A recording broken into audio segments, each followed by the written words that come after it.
It was a story of two halves this innings. Half the side back in the hut at the 10-over mark, and they scored 85 in the back 10 to give the opposition 140 to chase. This is how it all panned out. Sri Lanka chose to bowl, and they bowled really well in the power play. 2 maiden overs to start. How rare is that?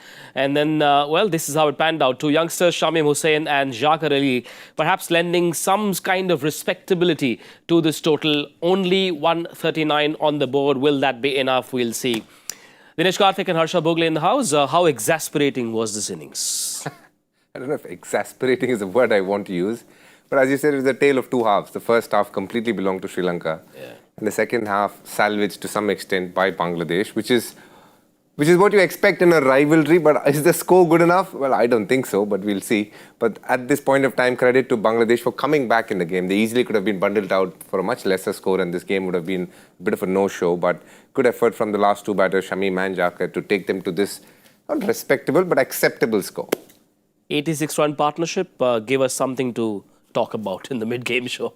We'll see for how long. Okay. They'll feel okay with the score. They shouldn't feel okay with the score for too long, because the fact that they could score at 8.5 an over from 5 down shows you that batting is not very difficult. Yeah. And even that included a couple of very good overs from Chameera.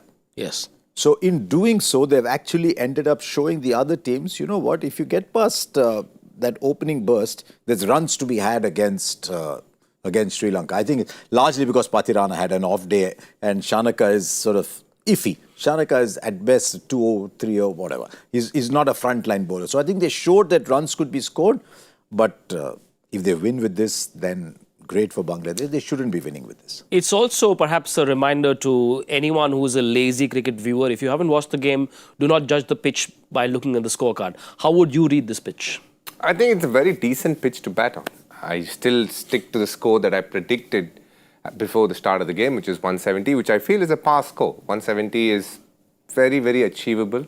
I mean, if they'd batted better in the power play, a little bit of enforcement through the middle from 7 to 10, they'd have been cruising to 170, but they batted pretty ordinarily in the power play. But, you know, you got to give credit to the Sri Lankan bowlers. I think they started very nicely, used the wind to their advantage because there was swing, and they were constantly bowling to the bigger side. And that's clever on Sri Lanka's part, something that you'd expect most teams to do when there is a distinct difference in the size of the size of the sides, whichever way you're batting. So all of that was cleverly used by Sri Lanka, but Bangladesh didn't show application and skill at the start.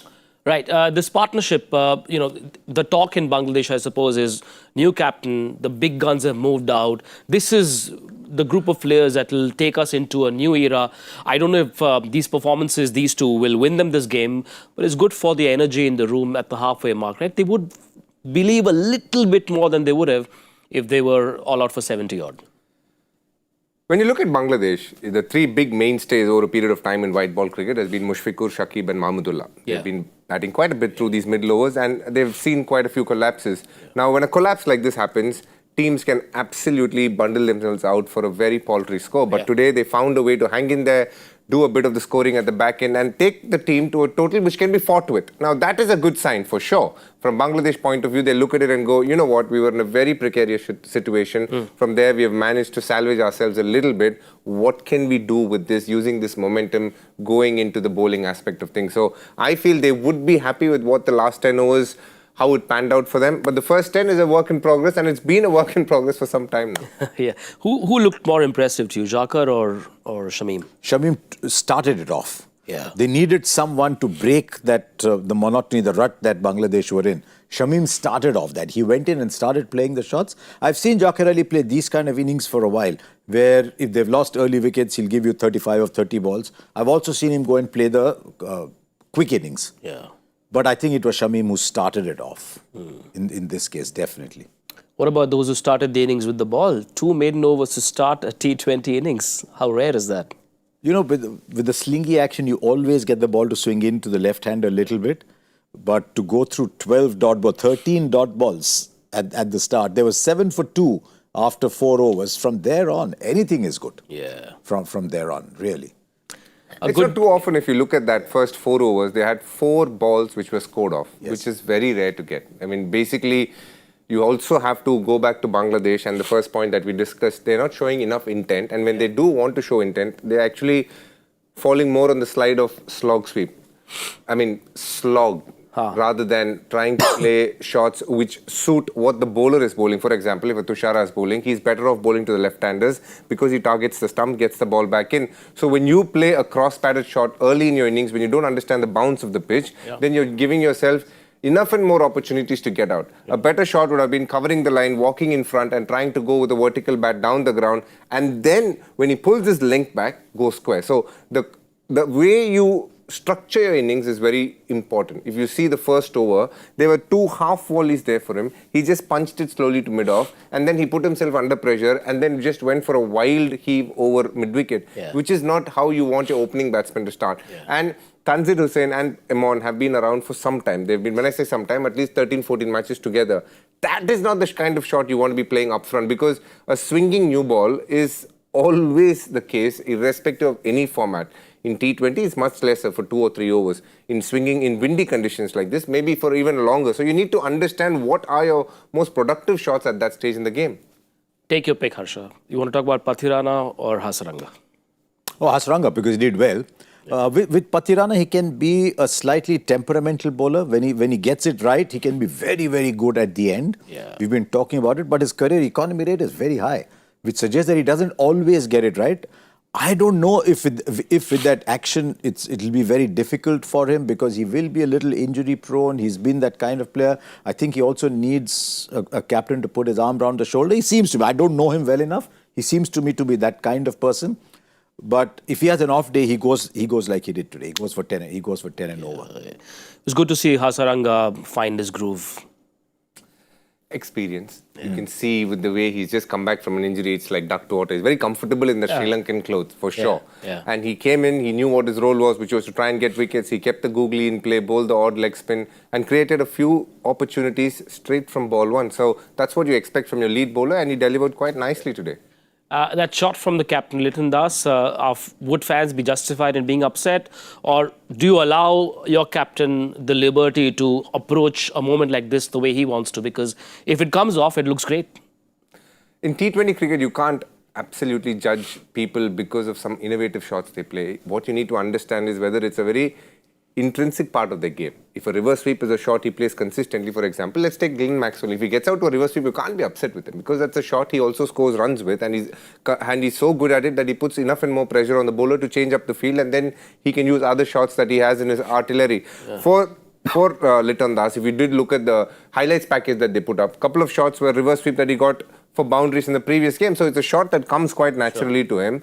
The line was slightly middle and leg, so he couldn't get enough control to get it over point. So he ended up not hitting it as well. So you can't be upset as a support staff looking at the shot he played. It's more like, did he understand the situation? Is that part of his arsenal? Then you need to weigh up that and see if it was good enough at that point of time. At the start of the game, Sri Lanka, I suppose, would have happily taken a target of 140, but having had them down 5, 454 at the halfway mark, at this point, would they be scratching their heads thinking, what do you I wouldn't. If I was, I mean, I've not played the game at that level, but I wouldn't, because I would tell myself, like you said, at the start, if they had said, look, you're putting them in. When you put a side in, you would have said, yeah, okay, I think we can chase 160. They would have read the surface accordingly. So if you had told them you got to chase 140, they would have been very happy. You expect a comeback on a good pitch in any case. So I think they should be sitting there thinking, 140, well done. If we can't chase 140, then I don't think we're winning this tournament. So I think they should back themselves. They should be by far the happier of the two change rooms. Should they have done something different between 11 and 20? No, I would say in the back end of the power play, they bowled 5 good overs. 6th over, they gave to Dasun Shanaka. That's when they kind of lost their momentum a little bit. Could they have backed Dushmantha Chamira to bowl another one? You know, if you had got the wicket of Liton Das early in him playing a bad shot, you create that more incentive for bowlers like Wanindu Hasaranga to come and give it more time in terms of getting the ball to turn. He can loop it up a little bit more. All of that comes into play. But to give in Sri Lanka's defence, we saw what Chamira did at the back end, just bowl Yorkers and bowled it really well. So that there's a skill that they back in him as well. Then the answer should have been, they should have gone to Pathirana. But you can see with his confidence, they don't trust him as much in power play as much as they would even a Dasun Shanaka at this point of time. Bangladesh have No, it's always a tricky one. When a bowler's bowled well, should I give him a third? Should I hold him back? And that is where the captain's instincts come into play. can I give Chamira one more? If he gets one more wicket there, then they're in a lot more trouble anyway.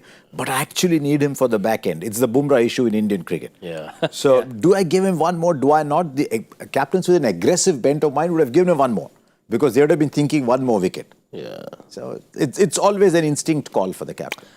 Bangladesh have a chance to go top of the table. If they win this one, this will be the second win. They go above Afghanistan. If Sri Lanka win and win quickly, they could possibly be above Bangladesh at number 2. It's a very interesting points table that Afghanistan miles ahead. Do Sri Lanka think of their net run rate? Go bang bang? Or do they say, let's just go and play normal cricket? They'll just go and win a game of cricket against Bangladesh. They haven't had a great record in the recent past. They'll be aware of it. It's a good pitch to bat on. So they'll just play normally. Once they know they're in a very comfortable position, they can definitely hit the accelerator and try and get things done early, but not at the start saying, we want net run rate, so let's push hard. If it was 90, 100, they might have. You can think like that. If you've got some side out for 80, 85, 90, you can think like that. At 140, exactly. If the moment you realize I can't lose this game anymore, then you put your foot on the pedal and in the last 3-4 overs, you get runs quickly. Will be fun to watch Nisanka, Mendes and Mishara, the top 3 from Sri Lanka. Power play predictions. 45. Ayyo. I was going to say 45, but I'll go little under. No, I might go over actually. 48. 55. Low. Will we come back and see you here or on Combox? I don't know. 10 overs is... Combox. We will see you at the 10 over mark on Cricket Buzz Combox. Bye-bye.